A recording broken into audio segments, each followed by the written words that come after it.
hauling out yedu ndo maworkers amuri kuona ari mumunda kugadzira gomba redu kuti rikure kwanise kutakura mvura yakati one day. Target date redu retransplant ndati musi wa5 ndo musi watichatanga kudyara fodya yedu yese inenge iri under irrigation. Tine matarget yields edu between 3.5 and 4 tons every year. Tinogona kumamisa but normally irrigated crop yedu inosvika 3.5 to 3.6 every season. Ndo zvatoita fodya. Minda yedryland yeseedling yamaona ichiri kutanga kukura iyayi ndiyo minda ine wheat at the moment. Minda iri kuseri kwamapanako kune 15 hectares dzedryland. As soon as tango harvesta wheat yedu takutopinda neland preparation yedu yokuita dryland.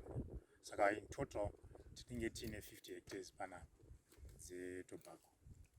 Season inoi ndidzowo zvekare dzetakaita gore rapera. Every year tinoita 50 hectares panapa. 35 dzinenge dziri irrigated, 15 inenge iri dryland. Uya kufarmer field school iko zvino zvitatarisana nekuti vanhu vanoda kudyara yatinoti irrigated tobacco. Kunesari tiri kutarisira kuti vanhu vari kutanga kuita hardening kuti nhondo dzisimbe dzichitarisirana nemamiriro anenge akaoma ari kumunda, noti kunesari dzanga dzakati gareiwo zvakanaka. Saka taakuita hardening. Hardening ndokuti dzisimbe, vari kudzinyima mvura, vari kudzinyima fertilizer dzosimba dzichigadzirira kuuya kuno kumunda.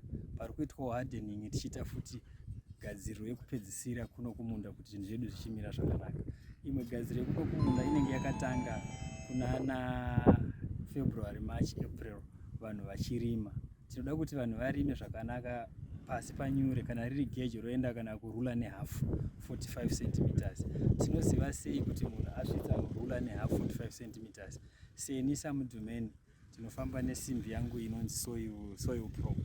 Saka iyoyi ndikaibaya muvhu sezvizvi kwayanyura kusvika uko ndikatarisa apa zvinoratidza kuti rula irula nechidimbu ichi. Zvoreva kuti pavakarima panapa vakarima zvakanaka, vakasvika kurula nehafu 45 centimeters. Ungoona kune wheat tine 68 hectares, ndangoti almost 70 hectares dzewheat. Yokutanga ndiyo yamaona iri kuseri uko yapa maturity yo at different stages dzamuri kuona. Tine those 2 circles dziri under pivot, that's a total of 40 hectares. And then tine 12 dziri kumhiri uko idzo dziri dzemapaipi. Minda yatinoshandisa panapa tinoshandisa mapurazi evanhu, mapurazi matatu.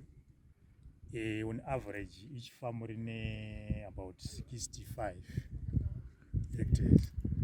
Kureva kuti in total tiri kushandisa about 200 hectares. But dzese idzodzo tiri kuita joint ventures.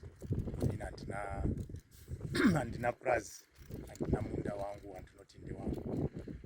Shumiro yangu inenge iri yekuti zvatiri kuita kuti tinyatsozviita chaizvo zvinyatsotiitira maresults akanaka, zvinenge zvichida kuti uite ma-investments ari long term on things that will improve your operational efficiencies.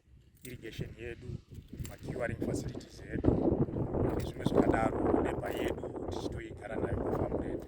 Challenge yatinoita ndeyekuti kana kufuna vanhu isiri pafamu rako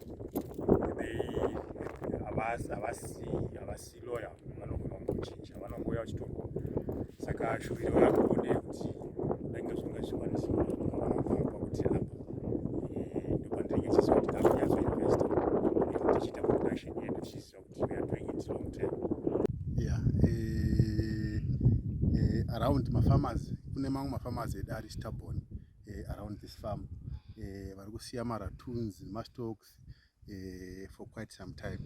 But isusu seAgritex we educate mafarmers kuti mapedza kuhave nguri patobacco yenyu before the 15th of May of each and every year ngati destroy mastocks, kugobora kwete kukata, because akakatwa anotungira futi. Saka tinokurudzira kuti vagobore, then maseed beds kana mapedza kutransplant kubudisa nesari dzavo vaisa kumunda vaita transplant tinoti destroy futi again seed beds by the 31st of December of each and every year. So we teach them kuti legislative dates iwa akanakira kuti tinoprotecta macrops edu against zvirwere nemapests kuti tisazotinya kuti costira kuti tisadip down into our pockets.